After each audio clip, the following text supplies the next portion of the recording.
Hello there, it's Carrie Rhodes here. Welcome back to my YouTube channel and a new card making video. In today's video, I am going to be sharing with you 3 ways to not color a poinsettia and get a little inky to make some vintage inspired Christmas cards. The stamp I'm using today is this poinsettia stamp from Trinity Stamps. It is about 4 inches in diameter. I think it's gorgeous. It's got the leaves on the outer edge that you can use, and there is a 4-piece die set that you can get to go with the stamp set. The largest die is going to cut out the entire image. This die right here is going to cut out the smaller portion of the poinsettia, and there's a tiny die to cut out the very center. And then this die right here is going to cut out the poinsettia, kind of cutting away the leaves. So that's going to give you a lot of options with this set. So we're going to start out by stamping this. I am using an acrylic block, and it needs to be kind of big since this is about a 4-inch stamp. I'll be inking it up with some Distress ink in Fired Brick and Rustic Wilderness. What gorgeous colors. So first I'm going to start with the Fired Brick. I moved my stamp over onto the white part of my mat so I could really see the image a little bit better and try to avoid the portion of the stamp that are leaves. But if I get a little ink there, that's not too big of a deal. I can always come in with a rag and wipe away any excess ink that I don't want, or you can leave it there because we're going to do an inky watercolory type technique with this. Once I'm done with the red, I brought in the Rustic Wilderness, and you can see I'm using this so that the corner of the ink pad is going towards the flowers, and that made it a lot easier to ink up. I spritzed my watercolor paper and my stamp before stamping this down. I'm letting it set for just a second, and then you can see that watercolory goodness. Now, this might be more water than you would like, so just play with it and do a little bit less water if you want yours a little less flowy. I'm going to let that set for just a minute and then bring in my heat tool to dry it, and you can use a paper towel to pick up any like little puddles. Now, the bottom of mine is not super defined, but that's okay. We use card design to fix that, or maybe you like it that watery. All right, so I used the largest die to cut out a mask. At least what I thought was a mask. This card is actually a little bit of a lesson in necessity is the mother of all invention. You'll see what I mean in a moment. So now I'm taking that mask and just pressing it on my shirt to maybe make it a little less sticky for when I peel it off, because I am going to be doing some watery techniques over the top of it. I'm taking Vintage Photo Distress ink now and inking up my background stamp, which is the Encouragement Text background stamp. I love that it's red rubber. I love that the words are encouraging, but we're not really stamping this to read it. It's more of a visual element for the background. You see, I did spritz the background stamp with water before stamping it down, but I really wanted it to be a little bit more flowy, so I spritzed it with water again. And then we're going to go splatter crazy. This is my favorite part. I have a little cup of water here and my favorite scraggly paintbrush. I added my ink to my little window sheet here and then mixed it up with some water. I'm tapping my brush on there to get some bigger splatters, and then I just drag it along the edge of my window sheet to get some really fine splatter. And there was still ink on this window sheet, so I decided to just smoosh the ink down and really spread it out, and I love the look that this gave my background so much. It was so gorgeous. After I dried it with my heat tool, or as I was drying it, I was thinking I need more splatter. So I'm going to use the 2 other colors that I already started with, that Fire Brick and Rustic Wilderness, to add even more splatter. And I did the same exact thing. Big splatter by tapping my paintbrush, small splatter by dragging it on the edge of that window sheet, and then some ink smooshing with the leftover ink on the window sheet. So it is just building up these layers of splatter and kind of water droplets of ink. I love this look. And I feel that each of my cards in today's video have a bit of Christmas inspiration, and the inspiration behind this one might be Christmas fruitcake. We're going to go with that. While I still had the mask on, I brought back that vintage photo ink and a ink blending brush, and I just went around the whole thing to give a little bit of definition around that poinsettia. I peeled off the mask and there was like a little fuzz stuck on it, so I decided I'd rub that off and realized this is very sticky, and what I thought was a mask, it was actually sticker paper. So what do you do with a poinsettia sticker but cover it with glitter? So I brought in this fine glitter here and covered my entire poinsettia, and I have to say I loved it. It worked out good. Would I have ever thought to do that on purpose? No. But I had to do something. Like, I was just going to leave it watercolored, but I had to do something. So glitter it was, and that created a theme that carries over into the other two cards. Now I wanted to define the edges of this paper a little bit, so I'm taking the vintage photo pad and just rubbing it across the edges. Love that technique. All right, this is the Scripty Christmas Die Set. You can see as a shadow die, which I cut from red cardstock. And then the words themselves, I'm using this oatmeal cardstock and just taking that vintage photo and dragging it across or rubbing it across that paper. So it is like more interesting, more shabby, more vintage. I love it. All right, so those are die cut, and before I stuck them down, my red cardstock was just like screaming red. So I softened out those edges with the same vintage photo ink. What a great pad that is. All right, I'm going to glue these down. I needed the help of my tweezers and my precision tipped glue, and that made it very easy work. Make sure that you keep track of and try not to lose the very tiny tittle, which is the dot to the I. And I actually don't know if it was the dot to my I or maybe it was a fallout piece from the letter S, but I had something to add to the top of my eye, and that made me happy. Now, if you ever get too much glue on your thin die cuts like this, just tap it off on a paper towel, and that'll save you a little bit of glue oozing out. I stuck both of these on with foam squares because I love some dimension on my cards, and I wasn't done there. I added some embellishment. These yummy, delicious baubles are from Trinity Stamps. They are the lovely latte. They have like an iridescent finish and they're gorgeous. They work so good on this card.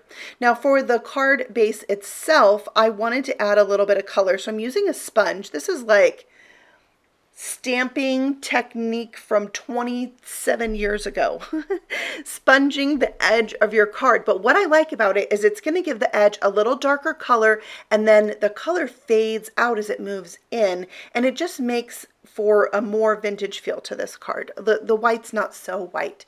Speaking of white, here's some white acrylic paint that I'm going to now splatter over the entire card. You could stop here, but if you're splatter crazy like I am, you have to do this. It's like a little bit of snowfall right onto your card, and I know it looks super intense right here, but it will dry back lighter. So when you're doing splatter, I suggest always doing more than you think because it's going to dry back lighter. You're going to cover it up with other things, so be splatter crazy. All right, let's move on to card number 2. I'm spritzing some watercolor cardstock, and then I'm going to do some super fun ink smooshing. So I have pressed my fired brick ink pad onto my glass mat, and I'm using my window sheet to pick up that ink and press it down onto my watercolor paper. Then I'm going to do layers. So I'm going to dry this. I'm going to use a paper towel, pick up some big puddles, and continue with the heat tool to dry it. Once I feel I have it where I want, you can see how much lighter it is. I can now layer on some more of that ink. I still had some right on the window sheet, so I just pounced that on, pick some more up, pounce that on, and you can see that it's creating more fine detail in it, and I loved that. So I'll dry that and add in some more layers, and this is just, it's going to be completely random and it's going to be very unique every time you do it. I do like having a paper towel on hand to pick up big puddles because then it leaves almost a white spot or a light spot, and I love to have the dark and the light mixed together. So here's a third layer, and I even just took my paper right to that glass mat to pick up the very last remnants of ink. Don't waste it, right? It's gorgeous. All right, so now I wanted even darker splatter. So this is going to have less water in it, so it's going to be darker. And I can splatter that right over the top just like I have with my other panel, my previous panel. But the brush I'm using is a little bigger, so I'm getting bigger splatter with it. That was from the Dollar Tree, by the way. I got that in a set of 3. Now I'm inking up the poinsettia with that vintage photo ink, giving it 1 spritz of water and stamping this down onto that ink smooshed background. There's going to be lots of layers in this one. But you can see it didn't stamp perfect, and that's okay because I'm actually going to draw on it. I'm going to sketch this poinsettia. I have done this previously with a different stamp years and years ago, and I was super scared doing this technique, and I loved it so much. So I had to do it again with this one. So what you're going for is a very imperfect, very sketchy look. So you need a fine point black pen. This is nothing special. I got a bag of them from Amazon. You could use a fine tip Sharpie here. Mine is water-based. It does react with water. You could use something more permanent. Just have fun. Use what you have. And I go over these several times to get layered sketchy lines. I love that look. I am, like I said, not going for perfection. You really want this to be very imperfect. You can see I brought the packaging out so I could kind of follow where the leaves work because some of my middle didn't stamp good. But like I said, it's okay. We kind of want those leaves to go away. You could even use the Ink on 3 fade out ink on this if you wanted. But I didn't mind that there would be like a little brown shadow behind it from that vintage photo. That was totally fine with me.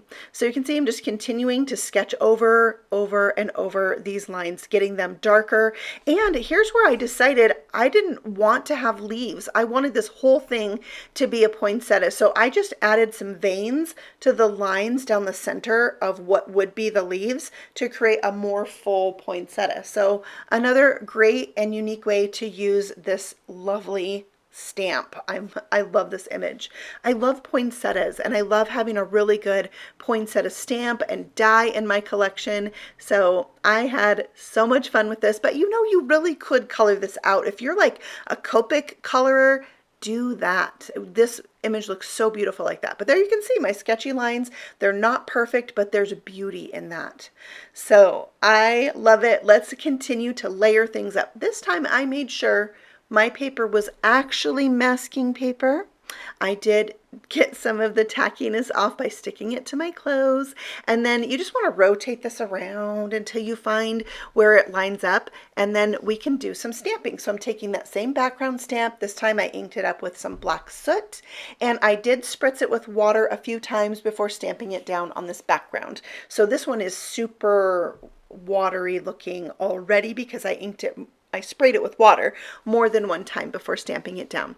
I dried that, and then I'm going to do some shading with my fired brick, and I have a water brush here. Now, I don't know if this breaks the rules of not coloring when we're shading things in, but it really makes this poinsettia pop, adding that shading in.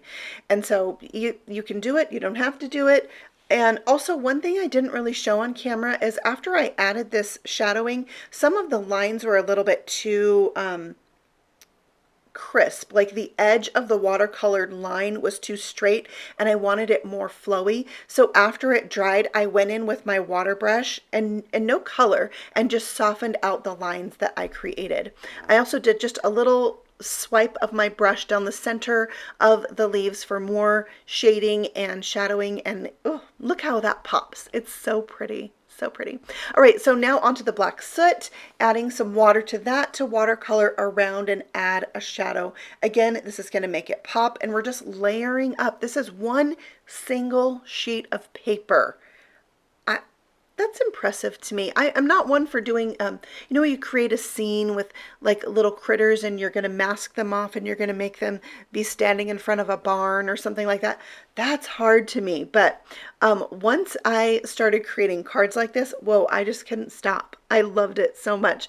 Adding those layers of ink and having watercolor paper makes a big difference because it's going to take that water. It's going to allow you to create these layers. So now I'm doing the edge with the ink pad direct to paper, and I'm kind of rubbing it along there, and it's giving me that really textured, I don't even, look at it, it's so cool. I love it.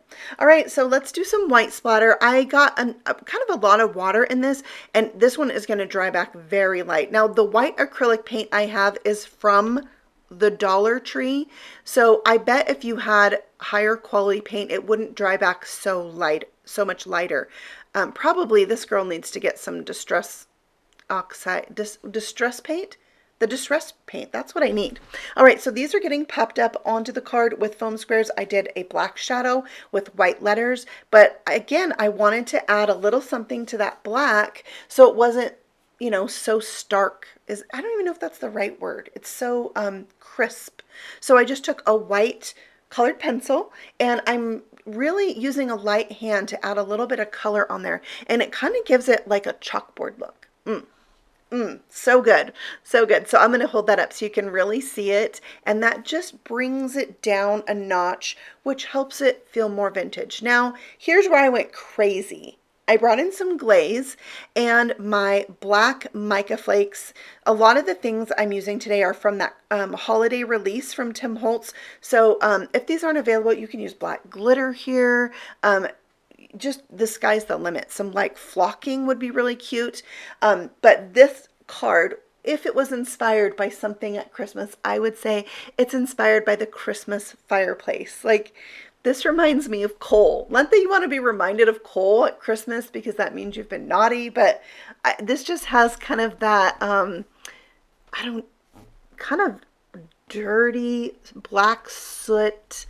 I don't know. I'm loving it. I'm loving it. Maybe I'm way off base there, but wow, I think that's really beautiful. So I'm going to glue this down to an A2 size card base, and it is white. I thought the white edge really helped draw your eye in, but to embellish it, I added these black-eyed beads. Oh my gosh, they're so cute. And they have just a kind of a pearlescent shine to them, and that's like the embellishment that it needed, right? I love how this card turned out. I really do. You've got to try this sketching technique and it'll blow your mind. All right, let's move on to card number 3. I am spritzing some watercolor paper with water first, and then I'm spraying on some Tree Lot Mica Distress Spray Stain, and you can see there having the water on there makes those the spray droplets spread out a little bit. For my second piece, I'm not spritzing it with water first, and so I'm getting a more all over coverage with this peppermint stick mica spray stain, and then I did the splatter on top as well. So this one I decided I want to see what it looks like when I spray it afterwards, and oh my gosh, I loved it. It really did that oxidization thing where it brightened it up. Oh, these are so good. But you really, really, really need to let these dry. Like, I left these right here for a couple of hours. And still wet. So if you start working with these and you're getting like shimmer coming off on your hands, they need to dry more. I even heat set them. They just need time, especially I think on watercolor paper. It just needs time to soak in. So I'm going to stamp the poinsettia onto each of these pieces. I'm using Versamark Onyx black ink, and it's just that really thick pigment ink, so the line's going to show up really well.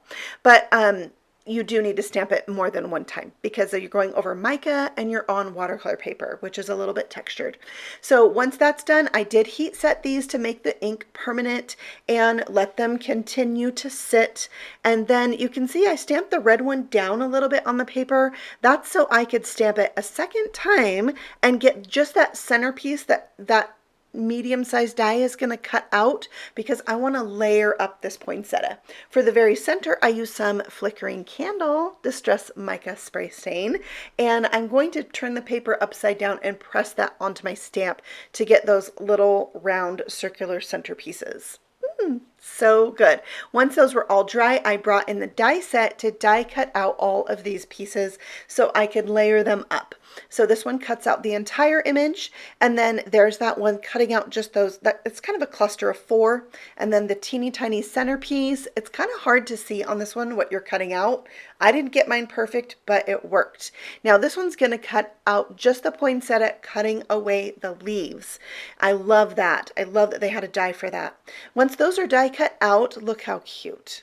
And there you can see it's not perfect, but it is going to work. I'm going to layer all of these up using foam tape. Every layer has some foam squares on the back, so it's going to be quite dimensional. This card might be one that's going to have to go in an envelope that's slightly larger and maybe be hand delivered. Like it'll go in with a package or something, you know what I mean? Because it's going to hang off the card a little bit as well. Just sometimes cards are like that. They have a life of their own. All right, so I have some peeled paint, Distress Oxide ink pad. I inked up the background stamp with, I spritzed it with water, and I'm stamping it on this dark green cardstock panel, and wow, this is so gorgeous. You tell me what you think. I just set it down there and I was like, wait a second, that's awesome. Look at that bright green. It did dry back a lot lighter, but still super awesome. I love how it looks like some of the words are like blurred out. I love that. Blurred. It's a word. I'm sure it's a word. All right, this is Broomstick Distress Mica Spray Stain, and you can see as it starts to dry, it kind of lightens into this coppery color. Then Vintage Photo for the win on the edge of the paper. I'm just brushing it on there, letting it be really thick in some spots and thinner in others. And then for another vintage feel, I'm going to rough up the edge of the paper with the edge of my scissors, and that's going to give me a really cool distressed look. I love this look. I like where the paper looks like it's, you know, tattered and old. So good. All right, so once that's done, I can take my finger and kind of press some of those in to add to that effect. For my Scripty Christmas sentiment, I did vellum for the background and then red cardstock for the front, and I just glued those right onto the card, but you see over to that right hand corner. Next, I glued on my flower. It's going to overlap the letters a little bit, but you can still read what it says, and it hangs off the edge, and I just had to go with it. Now check out these baubles. Oh my gosh. Fern, forest fern. They match so beautifully. And since all my other cards have something glitter-like on them, I had to put glitter on this one. So I just used glue because my glitter is very fine this time. It's the tinsel glitter, and I put it on all 4 corners, just like I did with the mica flakes on the last card. But look at this tinsel glitter. This is one of those limited edition holiday items, so if it's hard to find, they were like a one and done. Once they sold out, they're gone. But just use what you have on hand. And I'm sure you've got lots of different glitter options you can do there. And it will be gorgeous. Gorgeous. So this card would be my Christmas postcard inspired creation. Man, I just had so much fun creating these, getting inky. I had to stop and wash my hands. I've got glitter and ink on myself, and I felt so artistic making these, just playing and having fun. I hope that you enjoyed this video because I know it's different than what I make most of the time, but I do have this kind of shabby chic creator inside of me as well, so I had to share something like that. And I will be back again soon with much more Christmas inspired card making for you. So if you're new to my channel, feel free to subscribe, and if you like this video, you can always let me know with a thumbs up, and I do love to hear from you, so leave a comment below and maybe let me know which of these is your favorite, and would you try doing any of these inky techniques or this sketching, or you know, putting some glitter on the edge of your paper. That so reminded me of like a kindergarten art project. I loved it. All right, you can find all the things I used today linked for you in the description box below, and I will see you all again very soon on the next video. Happy stamping! Bye!